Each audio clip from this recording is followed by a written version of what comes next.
पास मदद मांगने गया। रोस ने उसे एक हाईटेक मशीन वाला नया हाथ दिया जो अपने आप जुड़ जाता था। फिर उसके शरीर में एक पावर बूस्टिंग लिक्विड डाला गया। जब कॉन्ग ने अपनी नई लोहे की मुट्ठी देखी, उसमें जबरदस्त जोश आ गया। एक पंच मारा जिसमें बिजली और आग दोनों निकल पड़ी। उधर स्कार किंग एक खतरनाक बर्फ वाले मॉन्स्टर के साथ उसकी तरफ बढ़ रहा था। छोटा बंदर दौड़कर ये सब कॉन्ग को बता आया। कॉन्ग जानता था कि वो अकेले स्कार किंग को नहीं हरा सकता, इसलिए वो सीधे धरती के अंदर कूद गया गोजिला को बुलाने। थोड़ी देर बाद रेत से उसका नया हाथ बाहर निकला और कॉन्ग फिर से बाहर आया। तभी उसे दूर एक पहाड़ पर गोजिला दिखा जो पानी में कूदते ही सीधा उसके सामने आ गया। कॉन्ग ने इशारे में मदद मांगी, बट गोजिला को लगा वो लड़ाई करने आया है। गोजिला ने उसे उठाकर पिरामिड पर पटक दिया, उसका नया हाथ पकड़कर हवा में फेंक दिया। कॉन्ग ने भी पलटवार किया, पंच मारकर गोजिला को घुमा दिया और उसकी पूंछ पकड़कर घसीटने लगा। तभी गोजिला का रंग बैंगनी हो गया, मतलब वो एटॉमिक बीम निकालने वाला था। कॉन्ग फटाफट पिरामिड के पीछे छुप गया, लेकिन बीम इतनी तेज थी कि पूरा पिरामिड उड़ गया। गोजिला ने फिर अटैक किया, कॉन्ग को गिराया, उस पर पैर रखकर फिनिशिंग मूव मारने ही वाला था कि तभी एक चमकदार रोशनी आई और गोजिला दूर जा गिरा। वो थी मोथरा, गोजिला की पुरानी दोस्त। असल में जब कॉन्ग धरती पर लौटा था तो एक छोटी लड़की को लगा कि दोनों की भाषा अलग है। उसने एक स्पेशल रिचुअल किया जिससे मोथरा को बुलाया जा सके। मोथरा टाइम पर पहुंची और दोनों को रोका। उसने बताया कि कॉन्ग दुश्मन नहीं है। फिर गोजिला और कॉन्ग ने मिलकर साथ लड़ने का फैसला किया। उधर स्कार किंग ने धरती के नीचे की बेलें काट दी थी और अब उसने बर्फ वाले मॉन्स्टर से कहा कि पिरामिड की क्रिस्टल पिलर्स को जमा दे। तभी एक चमकती चीज पोर्टल से आई और जमीन पर गिर गई। स्कार किंग उस मॉन्स्टर पर चढ़कर आगे बढ़ा। कॉन्ग ने गोजिला की पीठ से छलांग मारी और दोनों फिर से स्कार किंग से भिड़ गए। जैसे ही दोनों पिलर्स टकराई, जोरदार धमाका हुआ और सब दूर गिर पड़े। गोजिला और मॉन्स्टर फिर लड़ने लगे। स्कार किंग ऊपर से आया और कॉन्ग को किक मारी। वहीं मोथरा एक गोरिल्ला को जकड़ लेती है। कॉन्ग फिर पलटता है, बट पीछे से एक गंजा बंदर हमला करता है। छोटा बंदर गुस्से में उसका सिर तोड़ देता है। गोजिला बर्फ में फंसा होता है, बट मोथरा डिस्ट्रैक्ट करती है और गोजिला खुद को आजाद कर लेता है। अब सब एक गड्ढे की तरफ गिरने लगते हैं। कॉन्ग अपनी कुल्हाड़ी दीवार में घुसाकर रुकने की कोशिश करता है। स्कार किंग पहली बार सूरज की रोशनी में आता है। तभी बर्फ वाला मॉन्स्टर फिर से एक्टिव हो जाता है। स्कार किंग चिल्लाता है, पूरा आसमान बर्फ से भर दो, लेकिन तभी कॉन्ग आकर उसे एक जोरदार पंच में गिरा देता है। गोजिला भी बीम से मॉन्स्टर को रोकता है। स्कार किंग, जो पहले कॉन्ग के दांतों का मजाक उड़ाता था, अब खुद टूटा हुआ दांत पकड़कर गुस्से में कांप रहा था। उसने एक बिल्डिंग उठाकर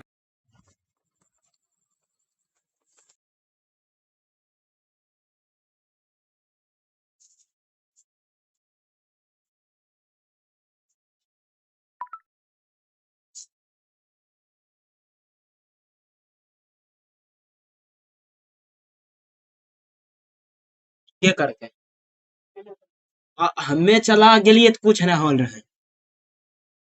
तुरंत वीडियो देखी बनवा देबो। कोई दिन लगले